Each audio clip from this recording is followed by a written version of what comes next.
Good morning, everyone. All information contained herein is provided solely for educational purposes. It is not intended as a substitute for professional or legal advice. Should you decide to act upon any information contained in this presentation, you do so at your own risk.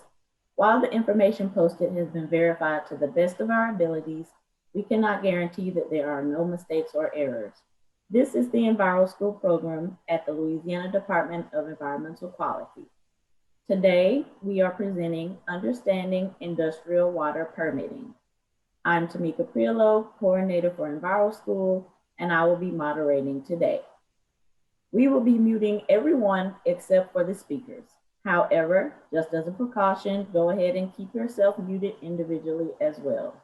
If you'd like to ask a question, please use the Q&A option and not the chat. Type in your questions and we will answer them at the end of the presentation.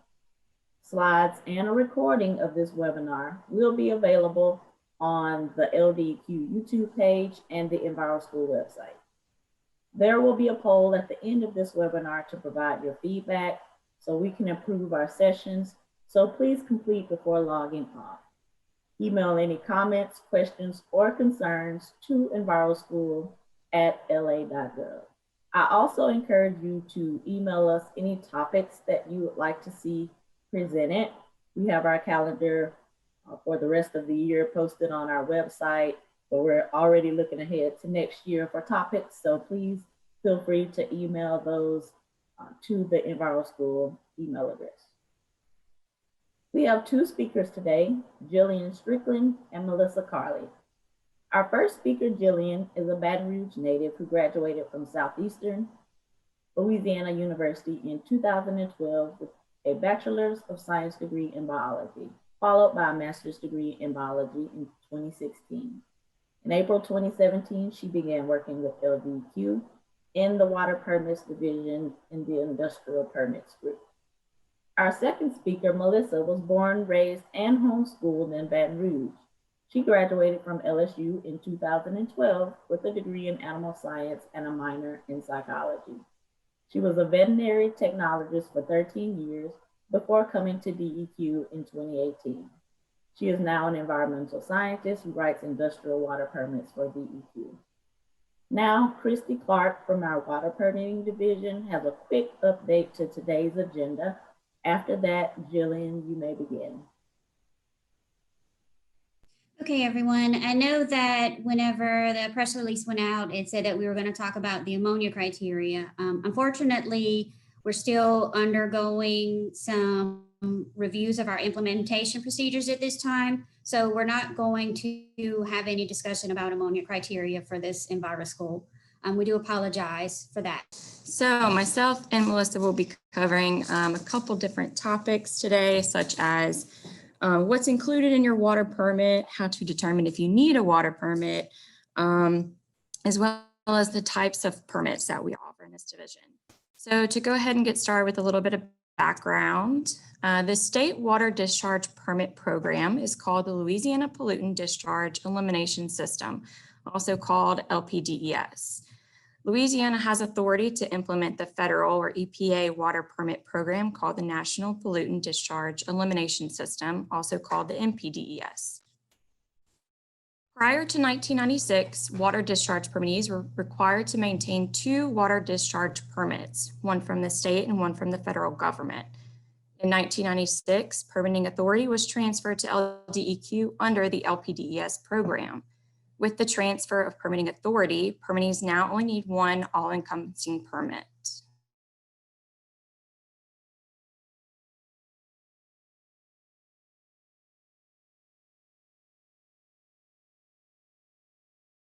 From a point source to waters of the state. So if your facility falls within that definition, or if you have where you see pollutants, point source, and waters of the state, you may want to get into contact with one of us or with small business, and they can maybe assist you in determining your type of discharge and if you do qualify for a water discharge permit. You must have an effective water discharge permit at the time you start discharging, and our permits are effective for 5 years. So some types of permits that we provide here in the division, we have two types or two main categories. We have individual permits that consist of majors and minors, and we also have general permits, which consist of stormwater and non-stormwater. Today's presentation will strictly be just discussing individual permits. So to go into detail about some major characteristics of individuals, our major industrials, they're determined by a point system. Our major municipals, they're defined as those facilities with a design capacity of 1 million gallon per day or greater. The permit writer will prepare a fact sheet, the preliminary draft reviewed by EPA, or it goes to EPA for at least 30 days. Some facility types that you may be familiar with are refineries, power plants, chemical plants, STPs in large cities. Some facilities you may be familiar with, Exxon, Energy, Dow, and City of Baton Rouge are some majors. Some minor characteristics, industrials, those are not determined to be a major. The permit writer prepares what is called a statement of basis, and some examples of minors are equipment rental companies, oil field service facilities, seafood processors, landfills, STPs, and smaller cities. So as far as your application and review process, for your application, you want to make sure you submit a complete application when reapplying or applying for the renewal or for your initial permit. You want to make sure your permit application is complete and accurate. It's crucial to the permitting process. Lab data must be submitted with the application. You can submit estimated or quantitative data, but it is required for each outfall. If a complete application for renewal of an existing LPDES permit is submitted 180 days prior to the expiration date, the permit will be administratively continued. An extension may be requested beyond the 180 days prior to the expiration date. However, the extension may not go beyond the expiration date of the permit. If the application is not received prior to the expiration date of the permit, the facility will be considered to be just discharging without an effective permit and could be subject to enforcement action. So some factors to consider when preparing your application. We've bolded the top line because we kind of reiterated a few times in this presentation, and it's crucial to the application. Accurate and complete lab data is very, very essential to a facilities application. You want to make sure all the required data tables are complete. If your facility is a primary industrial category or under a primary industrial category, they are filling out the correct categories and they are submitting the correct tables. Anything over the MQL may result in a water quality limit based on the results of a reasonable potential analysis. So consider providing more than one data point. This establishes a representative data set or effluent specific statistics. Again, you can provide best engineering judgment, but facility effluent data is ideal.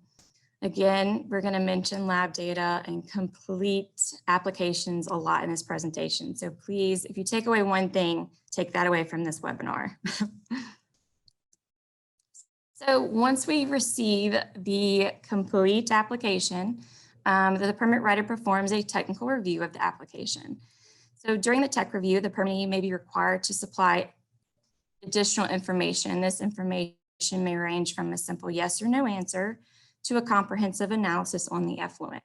At this time, the permit writer may also request information needed from the permit support staff. This includes pre-treatment information, biomonitoring recommendations, and receiving stream characteristics. Upon receipt of all necessary information, the permit writer proceeds to complete a file review and process the application into either a preliminary draft permit, which this is what we term for our major facilities, or just a draft permit, which we call for our major facilities, or minors, excuse me. All draft permits are then sent through the permit writer's chain of command for review. This includes the supervisor, manager, and technical staff. The administrator and assistant secretary are only as needed. The facility is then given up to 10 days to review the draft permit and provide any comments. Preliminary draft permits are then routed to EPA for at least 30 days for review. Upon signature of the draft permit by the manager, the individual LPDES permits are public noticed on the LDEQ webpage and on the LDEQ mailing list. During the public notice comment period, which lasts at least 30 days, the permittee and the public are afforded the opportunity to comment on the draft permit. Recent regulation has passed allowing public notices to happen online on the LDEQ website rather than via newspaper publication. All LDEQ permits division public notices can be found at our public website listed here. If there is significant public response to the draft permit action, a public hearing or public meeting may be held. Now, once you have your final permit, once a permit has been at public notice for at least 30 days, any public comments submitted during that time frame are addressed in the final permit action. Depending on the type and number of comments received, a basis for decision and or response to comments document is written to address public comments and or concerns and is included in the final permit package. Usually we encourage facilities to complete the environmental assessment statement, also known as the IT questions, as it helps in the creation of a BFD when significant public comments are received. Once again, fully complete and accurate application and data is useful also in this scenario. So we once again ask for complete and accurate information. Once the BFD and or RTC is complete and the final permit has been drafted, it again follows the permit writer's chain of command for review and final signature by the Assistant Secretary. The permit is is issued, assigned an effective date, and is then made effective for 5 years. Any significant changes during the permit cycle can be submitted to LDEQ and are then addressed in either a minor or major modification. Is it a major mod or is it a minor mod? It depends on what changes to the existing permit are taking place. For example, if you want to delete an outfall, that is considered a minor modification. If you want to add an outfall, that is considered a major modification. However, do note major modifications require another 30-day public notice period where only the proposed modifications are open for public comment. Melissa Carley will now take over in describing what's included in a water permit. Good morning, everyone. I'm here to talk about what's included in your water permit. So to start, we'll just start with permit contents here. These are the big ones. So basically we have a title page and a limits page, which is going to have your outfall description, your parameters, your discharge limits, the frequency of which you're monitoring and where you're monitoring.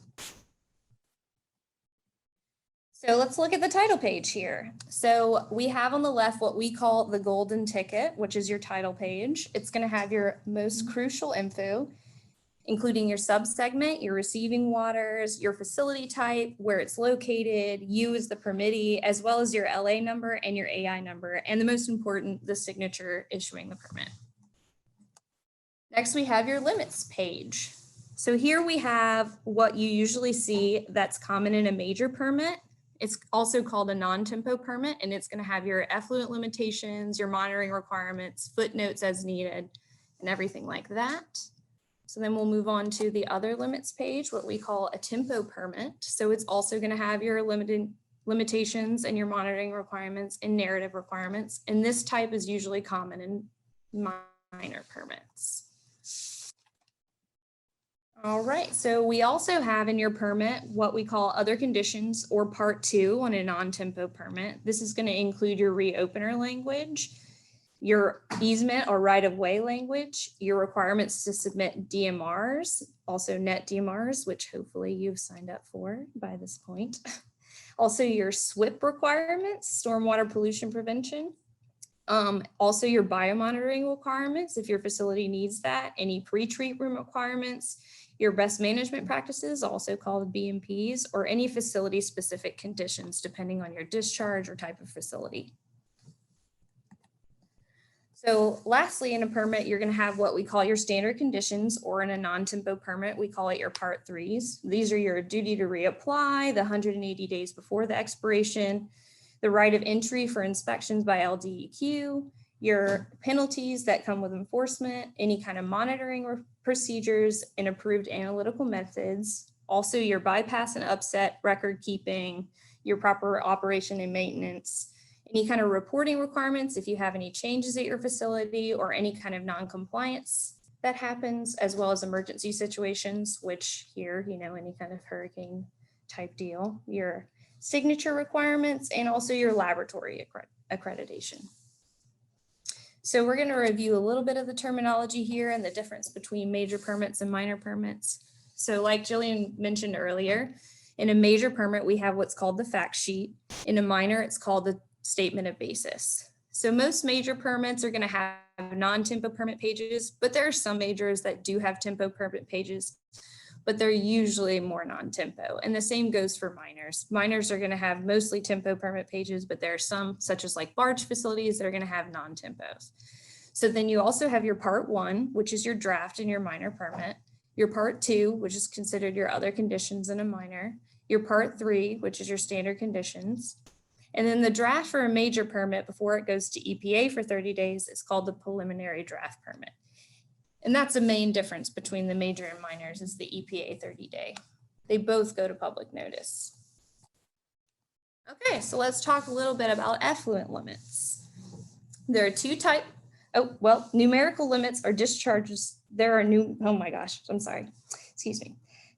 limits on discharges of pollutants. So these limits may be expressed as mass, such as pounds per day, or in concentrations, milligrams per liter.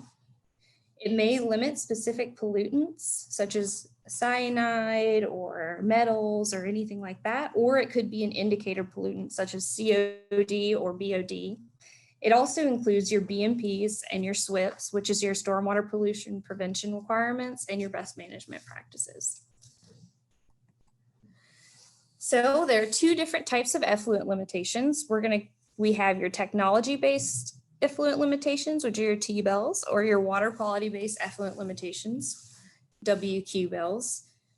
Both technology and water quality-based effluent limitations are calculated, and the more stringent limit is placed in the permit. So let's talk about T-bills real quick. So if you have the absence of an effluent guideline that applies to your facility, permit writers are allowed to establish technological-based effluent limitations using BPJ or best professional judgment on a case-by-case basis. We usually use similar facilities or general permit limits for similar discharges as reference or justification for establishing these limits. So before we talk about water quality effluent limits, let's mention water quality standards real quick. So these standards are developed by the states and are approved by EPA. These standards consist of designated uses for the water body, narrative numeric criteria, and the anti-degradation policy. There are two types of the water quality criteria. We have your narrative, which is such as fishable, swimmable, or no toxics and no toxics amounts. And then you have your numeric criteria, which is the chemical specific concentration or the whole effluent toxicity as toxic units. Future criteria may include sediment, biological, or wildlife criteria. So your water quality limits. A reasonable potential analysis is a calculation procedure that considers the potential impact of discharges on the receiving water quality. We use your lab data for this. So again, it's pretty important that you have accurate and complete lab data. If your water quality limit is less than the technology-based limit, then the water quality limit is used in the permit. So basically you're going to get the most stringent out of the two. Even in the absence of technology-based limits, water quality limits are imposed if there is a reasonable potential in this analysis to exceed water quality standards. If a reasonable potential exists, a water quality limit is required in your permit. So basically to establish these, we have what we call our water quality management plan. It's the primary document that's associated with water quality management, pollution control, and planning activities carried out by the state in a way to implement the federal law under the Clean Water Act. Basically, the goal is that the state waters meet established water quality standards and then maintain all the designated uses for that water body. The permitting guidance document for implementing Louisiana surface water quality standards Volume 3, Version 8 is what we usually use during the permitting process, and it established procedures to effectively incorporate these water quality standards into these discharge permits that we create. If anybody's interested in reading that, it's available on our LDEQ website at the link below. So let's talk about TMDLs. We reference these in our permits, and every water body is different. So basically, this is defined as a total amount of a pollutant that a water body can receive and still meet the applicable water standards. TMDLs are based on water quality and are essentially site-specific water quality effluent limitations. So what's in a TMDL? Basically, a TMDL is what we call the waste load allocation from point sources, such as discharges from a facility. We have your load allocation, which is your non-point sources, such as runoff or stormwater. And then we have your margin of safety, which is 20% of the TMDL. All TMDLs become part of the water quality management plan upon finalization, and TMDLs can establish water quality effluent limitations for some facilities. It just depends on the receiving waters, the subsegments, and the type of discharge from the facility. So we're going to touch on 316B real quick. So 316B of the Clean Water Act says to minimize adverse environmental impacts from cooling water intake structures. So here at LDEQ, we're currently implementing these requirements in LPDES permits for facilities who have cooling water intake structures. This is with the purpose of minimizing adverse environmental impacts at the intake. We implement this through the LPDES permits. It usually requires additional application requirements and additional permit conditions. If you're interested, you could go to 40 CFR Part 125, subparts I, J, and N for specific requirements to see if your facility qualifies. If your facility is subject to these applicable 316 requirements, please keep in mind that they're very complex and they take a lot of time to complete, so this is not a last-minute thing. If you're interested to read more about 316B, we've provided a link here for EPA. And also, if you have any questions, we have 2 contacts that are perfect to get in touch with at the email or number here. So wrapping up, we're going to talk about some regulatory updates. For PFAs. On March 10th, 2021, EPA re-signed an advance notice of proposed rulemaking for PFA manufacturers and formulators. Basically, they're giving advance notice of rulemaking and soliciting data and info regarding the manufacturing of PFAs and the presence and treatments of PFAs in these discharges. They're going to use the info received by public comment to decide if a proposed rulemaking will be necessary. If you want more information, we have some links here from PFAs for the EPA website and the Federal Register notice. So we have a slide here for our contact information for the Water Permits Division. We have our managers on here as well as our administrator. And finally, here's our contact information if you have any questions as far as our phone number and emails go. And wrapping up, I'm going to hand it back over to Tamika to finish up. Thank you for listening.